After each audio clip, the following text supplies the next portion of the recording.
Hello children. Are you growing any plants in your home garden or your school? Is it not wondering to observe the growth of a seedling into a young plant? How does a plant produce the seed and the seed becomes a plant?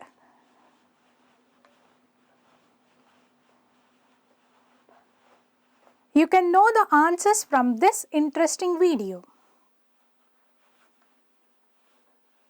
I am Sai Brahmari. Will explain the topic of sexual reproduction in plants.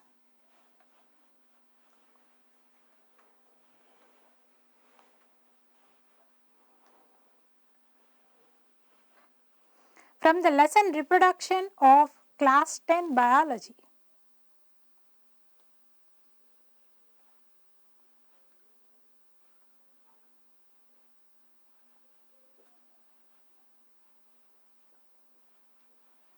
Learning outcomes. After studying this topic, you will be knowing about flower, the reproductive structure,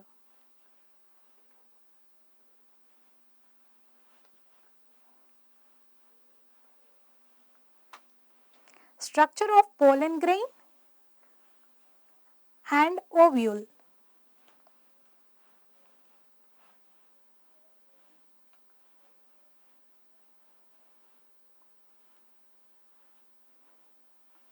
pollination and types,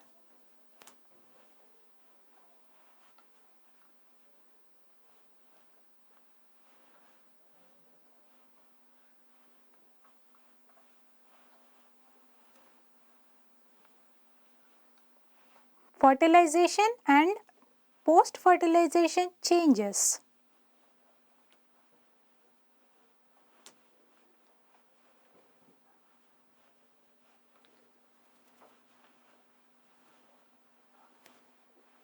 seed germination,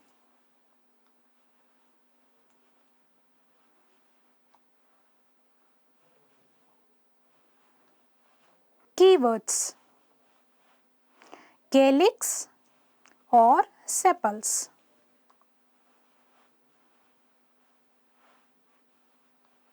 corolla or petals, androecium or stamens,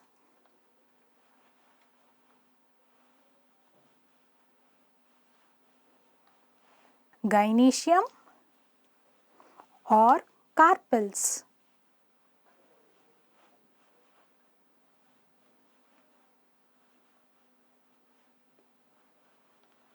pollen grain,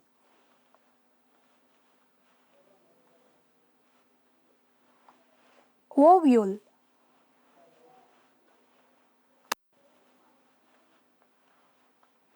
cotyledon,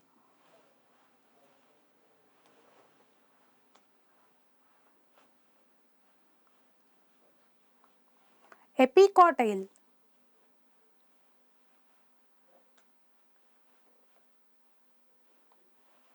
hypocotyle,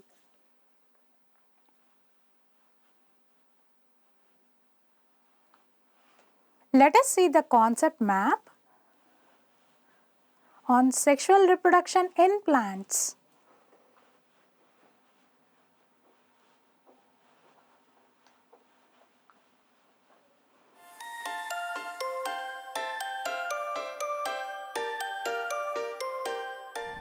Sexual reproduction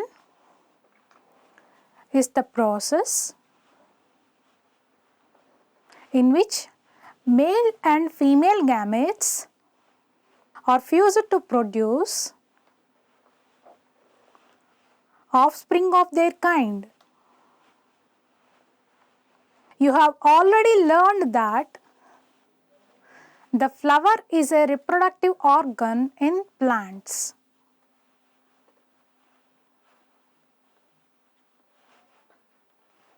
A flower is a modified shoot that carries out sexual reproduction.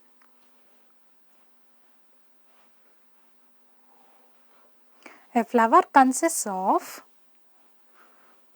4 whorls borne on a thalamus or receptacle.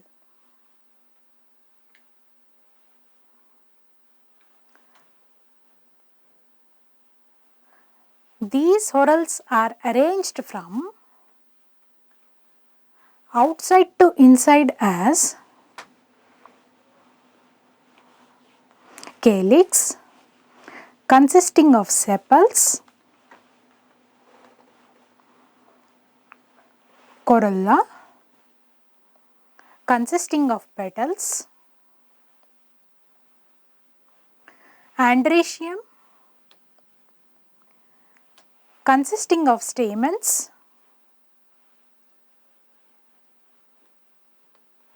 gynoecium or pistil consisting of carpels.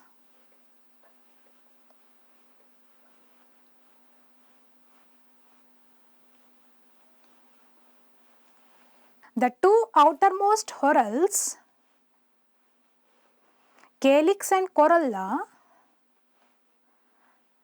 are non-essential or accessory whorls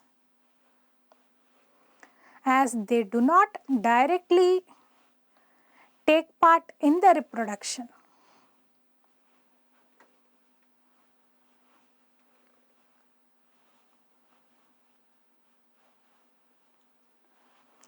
The other 2 whorls, antheridium and gynoecium,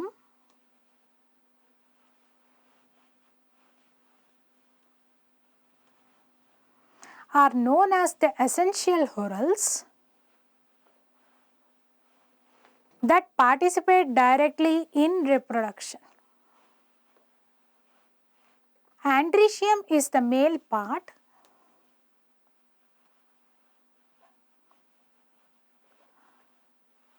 of a flower composed of stamens.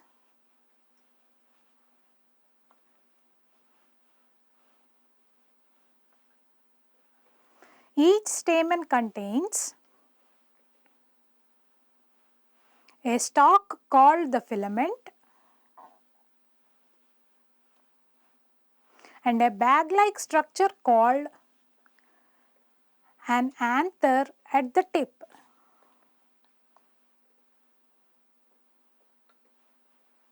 The pollen grains are produced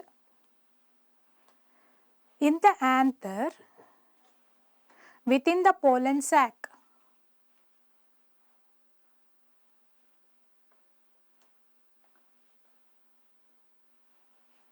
The pollen grains are usually spherical in shape with 2-layered wall. The hard outer layer is exine and contains apertures called germ pores. The inner thin layer intine is a continuous layer made up of cellulose and pectin.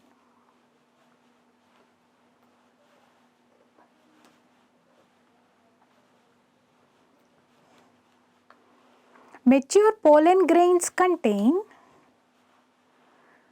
2 cells, the vegetative and the generative cells.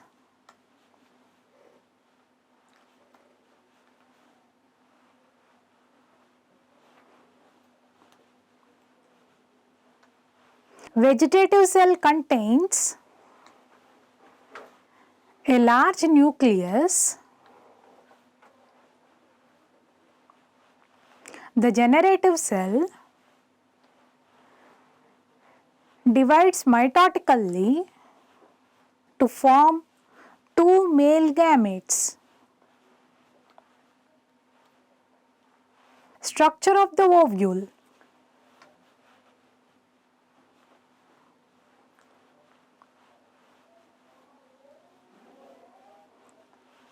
The main part of the ovule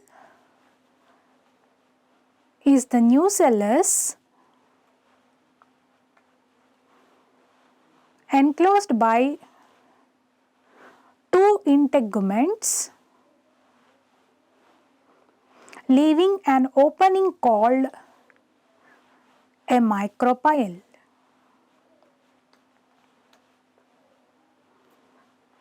The ovule is attached to the ovary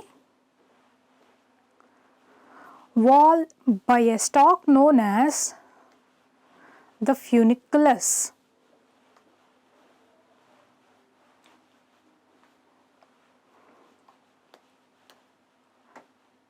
Chalaza is the basal part.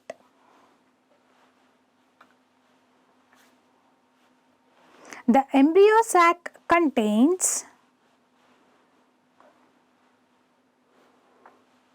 7 cells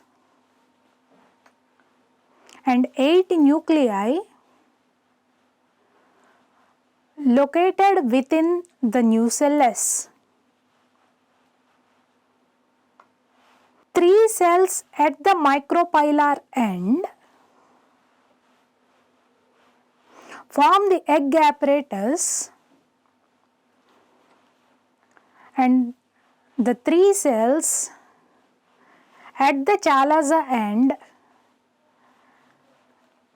are the antipodal cells. The remaining 2 nuclei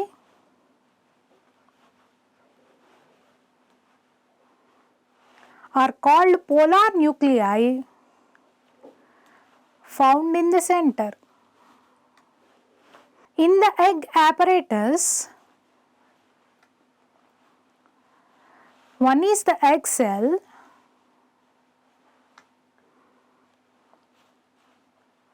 and the remaining 2 cells are the synergids. Flowers having either stamens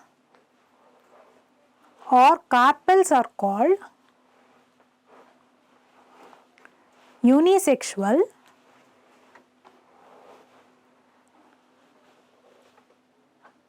like that of bottle gourd and papaya. Flowers having both the stamen and carpel are bisexual, like datura. Process of sexual reproduction in flowering plants involves pollination, fertilization.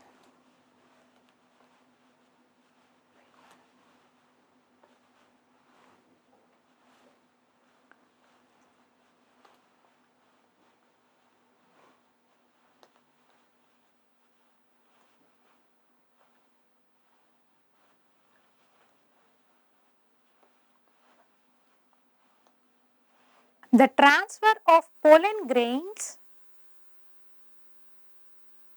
from the anther to the stigma of a flower is called pollination.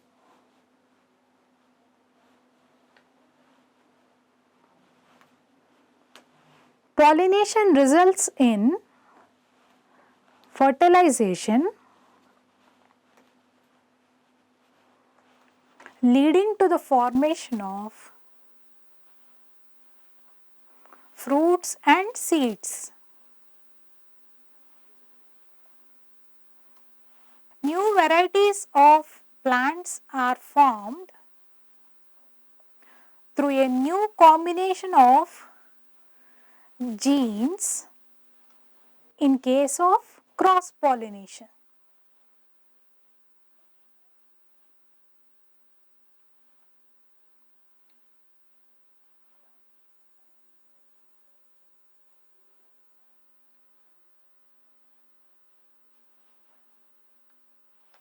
Self-pollination is also known as autogamy. The transfer of pollen grains from the anther to the stigma of the same flower or another flower born on the same plant is known as self-pollination. Example, hibiscus. Self-pollination is possible in bisexual flowers.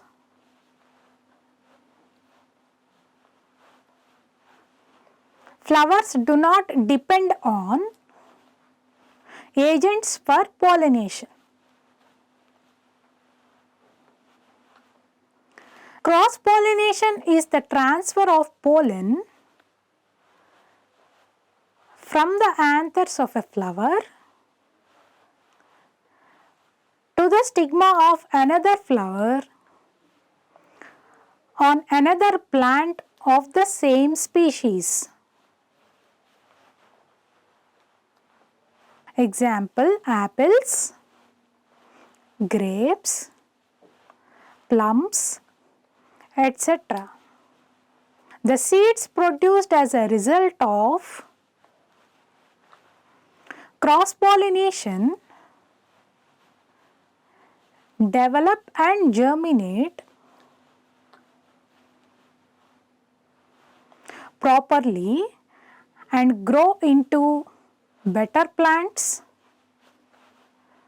and produces new varieties. Mostly flowers depend on external agencies for pollination.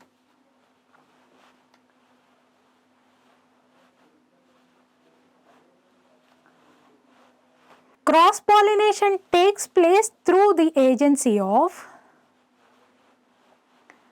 animals, insects, wind and water. The pollination with the help of wind is called anemophily. The anemophilous flowers produce an enormous amount of pollen grains.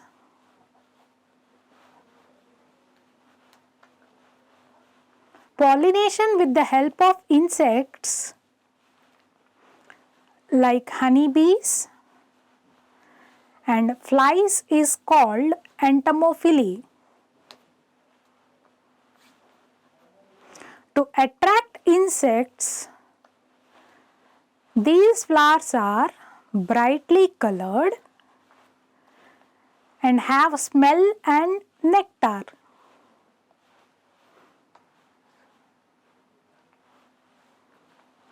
The pollen grains are larger in size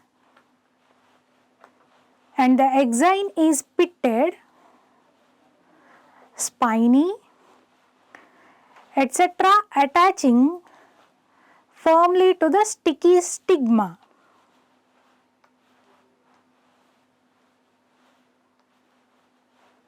The pollination by water is called hydrophily and takes place in aquatic plants.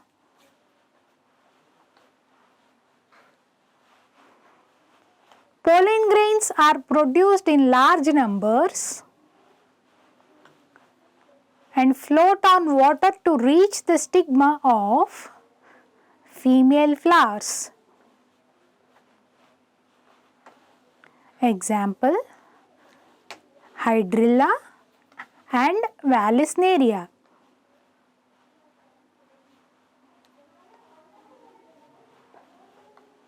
Pollination by animals is called zoophily.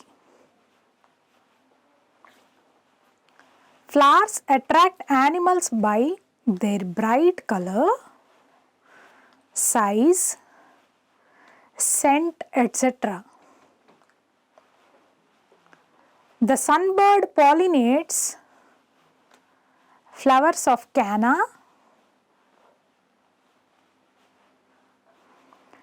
gladioli, etc. Squirrels pollinate flowers of silk cotton trees.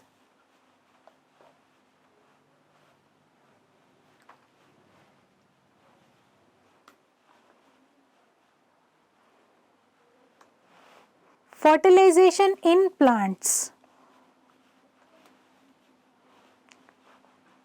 The egg cell in the ovule is located at the end of the embryo sac, closest to the opening through which the pollen tube enters.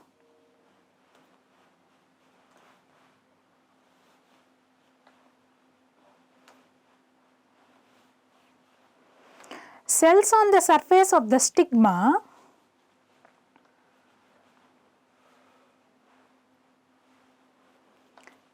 secretes a sticky nutrient fluid containing sugars and other substances. This will help the pollen grain to germinate. The pollen tube, and it bears two nuclei.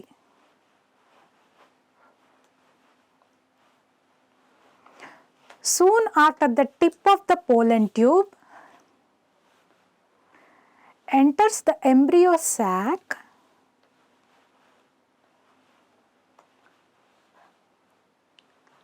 the end of the tube ruptures and releases the two sperms into the embryo sac.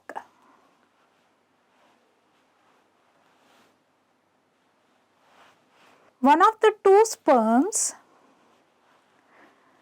fuses with the egg to form a zygote.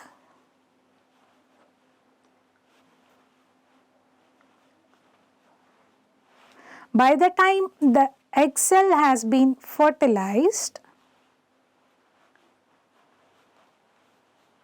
the two polar nuclei combine to form a single fusion nucleus.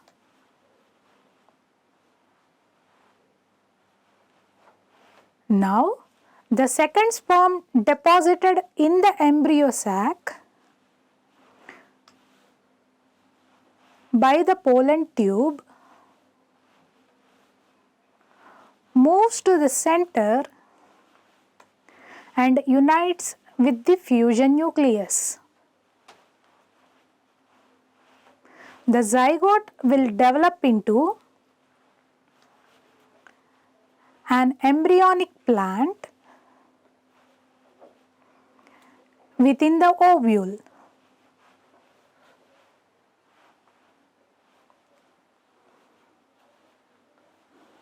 Fertilization of the fusion nucleus stimulates the formation of a new tissue, the endosperm, in which food materials are stored as the development of the ovule proceeds. Union of one sperm with the egg and the second sperm with the fusion nucleus is called double fertilization.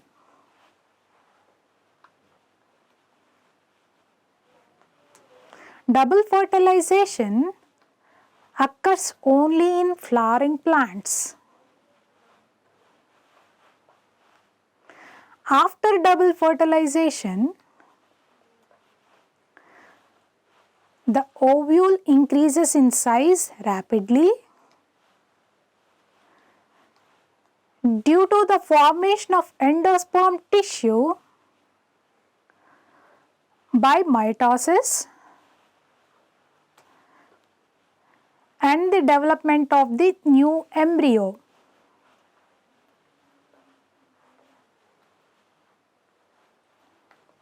The embryo consists of one or more cotyledons, an epicotyle and a hypocotyle.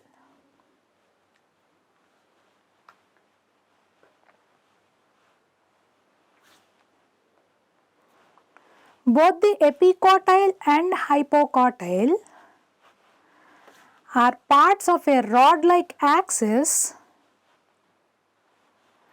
attached to the cotyledons.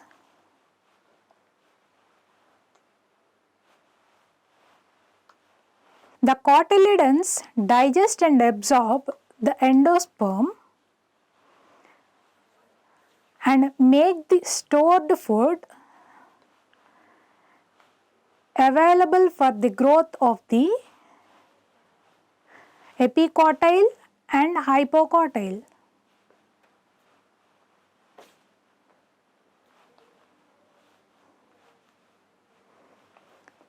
The cotyledons of some flowering plants like beans digest, absorb and store the foods from the endosperm as the ovule is maturing into a seed.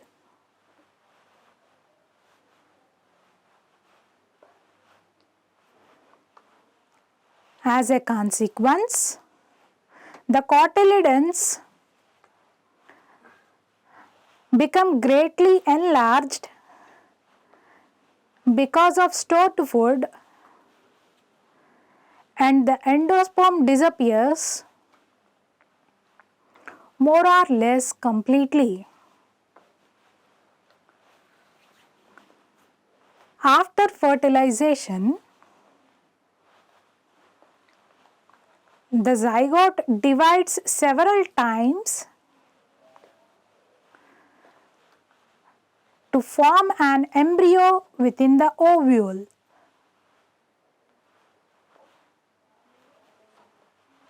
The ovule develops a tough coat and is generally converted into a seed. The ovary grows rapidly and ripens to form the fruit.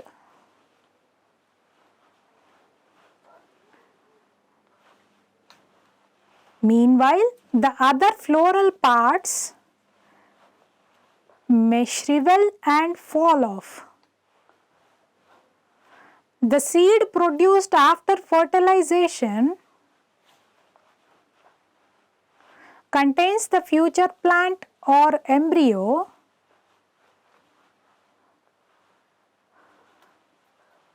that develops into a seedling